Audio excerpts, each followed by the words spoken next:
All right, Janelle, what are we talking about, my friend? Well, this week in particular, I had a close friend send me some pictures, and she was like, what are these things? They're everywhere, and they're getting worse. Well, it's pantry bugs, and I know we've all kind of dealt with that at some point, maybe, but that's one of the types of bugs that you don't need a pesticide for. It ended up being a flower beetle, and like with flies, too, which I'd like to touch on, like fruit flies and fungus gnats, you have to find the source. Finding the source is the key in eliminating any kinds of pests like that, because unless you do, they're just going to keep multiplying from that source. So it ended up being a sack of flour that she had bought. It was like whole wheat flour she used once and then put it in the back of the cupboard. Another reason not to use that whole wheat flour crap. God forbid anyone is healthy. But I suggested to her, once you find the source and pitch it, deep clean everything. Use any kind of kitchen cleaner. Make sure you're wiping down all the shelves on the top and the bottom. But these types of bugs, like not only flower beetles, but the Indian meal moths, and there's a couple of other pantry bugs, weevils and whatnot. They go after dried products. So things like flour, cereal, even your spices, teas, anything like that.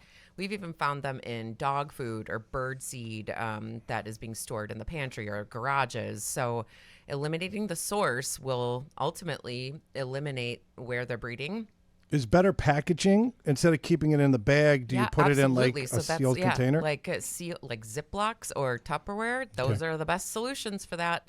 And that will prevent any kind of invasion. And these things, they get in, from the grocery store when you're bringing groceries home. They get in through screens if there's a tiny little hole in them. So they can literally come from anywhere. And they sniff out the goods. They will find it. Fruit flies this time of year are rampant.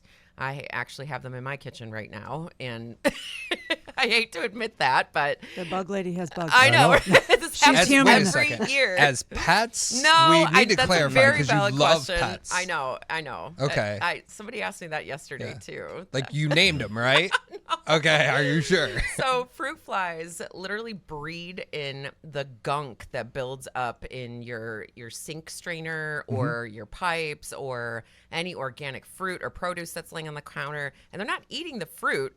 They're after the fermentation. So, they're let's after talk the about gunk. making wine because, we have Italians on the show.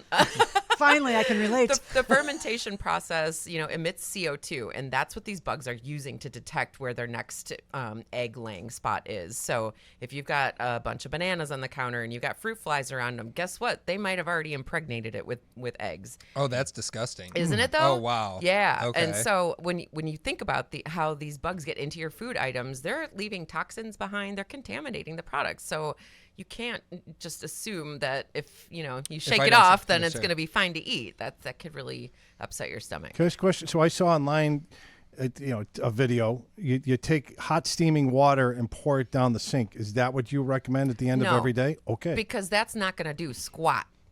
So the gelatinous stuff that builds up in your drain is so thick that even like Drano is not going to cut it. You got to get in there with a wire brush. Really? Slough off that gunk because that's what they're after. That's where they're going to lay their eggs, and then you'll see them every time you go to turn the sink on. They fly out, and you're like, where are these things coming from?